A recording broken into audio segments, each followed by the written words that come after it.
What makes the city of Milwaukee and the Milwaukee area, because this is spreading, unique in terms of some of the crime issues that I'm proposing action plans for, and what more can the political class do to help?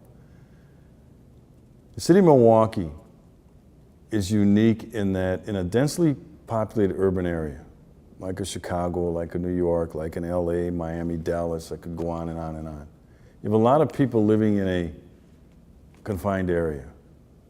Whenever you have a lot of human interaction, you have the potential for conflict. All right, you have different demographics, different cultures all coming together in a confined area. Okay, that's a good thing, but that means you're going to have police. Why? More human interaction, more potential for conflict. Why do you think you have less conflict in rural areas? People living farther apart. They're not coming into contact with each other frequently on public transportation systems, at public events. That's what makes the city of Milwaukee unique. But here's what also makes the city of Milwaukee unique. I talk about the risk factors for crime and violence. Things like poverty. We're the fourth poorest city in America, the city of Milwaukee. And it's gotten worse. At one time, several years ago, we were the sixth poorest city in America. Now we're the fourth. 1 in every 3 people in the city of Milwaukee lives below the poverty level. So you have deep poverty, okay? You look at the Milwaukee Public School System, MPS, that's our public K-12 education system. It's failing generations of kids. Poor math and reading scores, poor graduation rates, poor attendance records, all right? They are mass producing ignorance and illiteracy. Okay, so you look at that. That's unique in the city of Milwaukee compared to some of our counterparts in terms of urban cities. Look at the unemployment.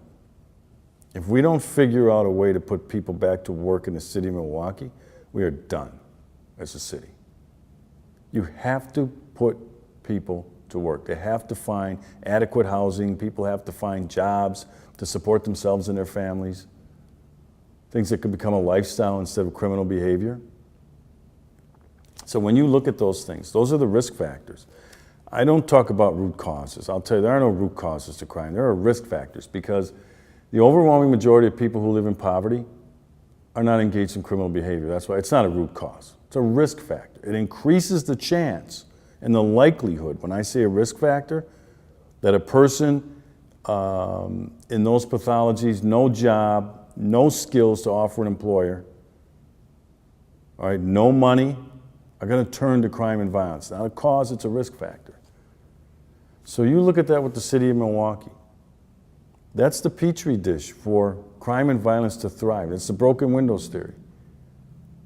All right? So if the political class would go about the work of fixing this failing school system, helping people escape poverty, you don't lift people out of poverty.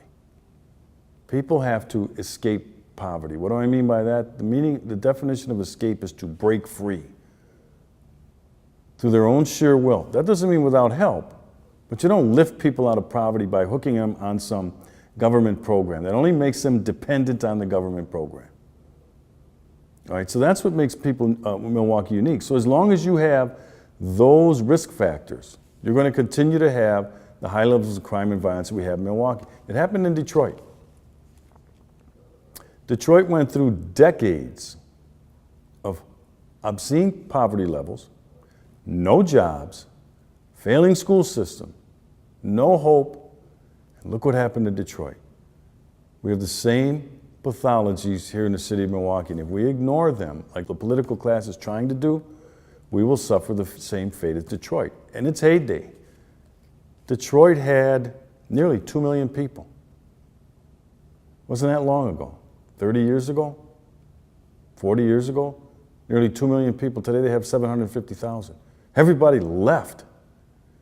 You know who remains in the city of Detroit? Those that can't afford to move.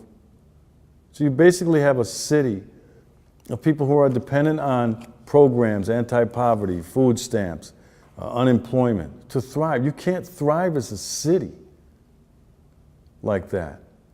And I don't want to see my hometown, city of Milwaukee, suffer the same fate. These things are reversible. These things are fixable. But first you have to have a vision. And then next you have to have a plan to accomplish that vision. And none of that is going on in the political class. Instead, everybody's looking to the police and saying, what can the police do? Well, we don't do anything about poverty. We don't do anything about unemployment. We don't do anything about failing schools. What we do, as I said, we're the firewall between the law-abiding community and the bad guys. That's what we do. But if you're going to heap all of this on law enforcement, on the sheriff's office, like it's being done by the political class, if they take care of their end, we'll take care of this. All right? But if we just did one thing from a policy perspective, one thing in the criminal justice system, if we just put a door jamb in that revolving door that's letting these bad guys back out onto the street, I'm guaranteeing you we could cut the crime. What makes the city of Milwaukee and the Milwaukee area, because this is spreading, unique in terms of some of the crime issues that I'm proposing action plans for, and what more can the political class do to help. The city of Milwaukee is unique in that in a densely populated urban area, like a Chicago, like a New York, like an LA, Miami, Dallas, I could go on and on and on. You have a lot of people living in a confined area. Whenever you have a lot of human interaction, you have the potential for conflict. All right, you have different demographics, different cultures all coming together in a confined area. Okay, that's a good thing, but that means you're going to have police. Why? More human interaction, more potential for conflict. Why do you think you have less conflict in rural areas? People living farther apart. They're not coming into contact with each other frequently on public transportation systems, at public events. That's what makes the city of Milwaukee unique. But here's what also makes the city of Milwaukee unique. I talk about the risk factors for crime and violence. Things like poverty. We're the fourth poorest city in America, the city of Milwaukee. And it's gotten worse. At one time, several years ago, we were the sixth poorest city in America. Now we're the fourth. 1 in every 3 people in the city of Milwaukee lives below the poverty level. So you have deep poverty, okay? You look at the Milwaukee Public School System, MPS, that's our public K-12 education system. It's failing generations of kids. Locked up, why? He's peddling the stuff that's causing people to lose their lives over it. All right? The people who are just hooked and they're not dealing, treatment and prevention works for that population. But you can't take the dealer and put him into that category and say, well, we're going to give him some treatment. And no, he's the one supplying this poison. And this is happening. Recently, we took a heroin dealer off the street. He got out in a short period of time on $500 cash bail. He had that in his pocket. He's a dealer. These are the things that have to stop on the criminal justice end. And that's not going to cost a whole lot of money.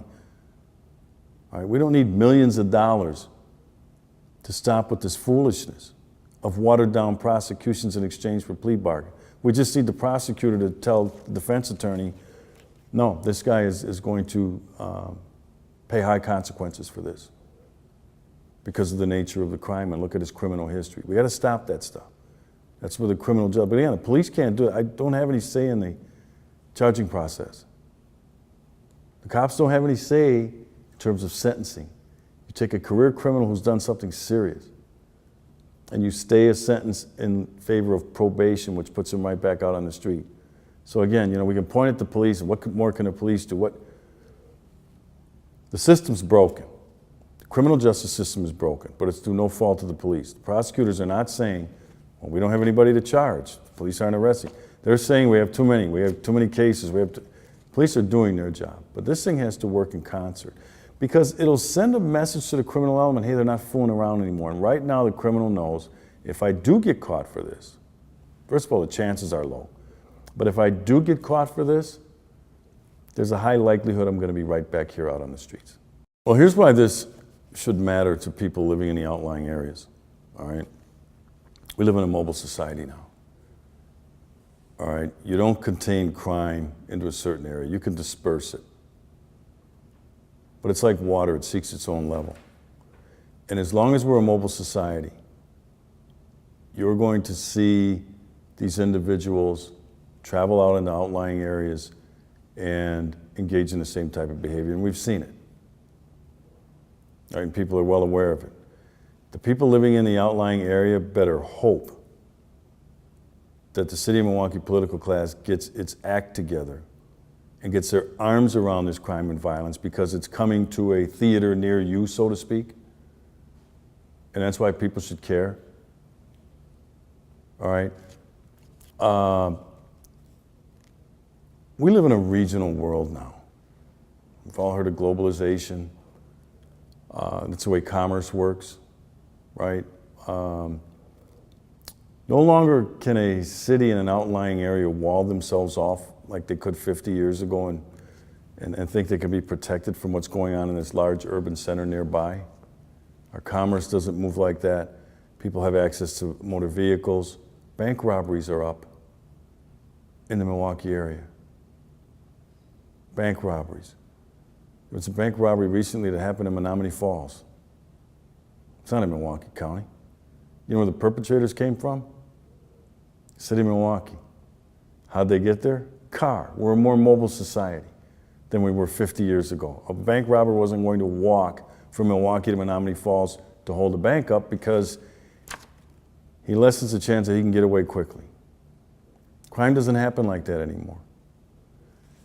The other reason why people in the outlying areas need to care about this, they're paying for it.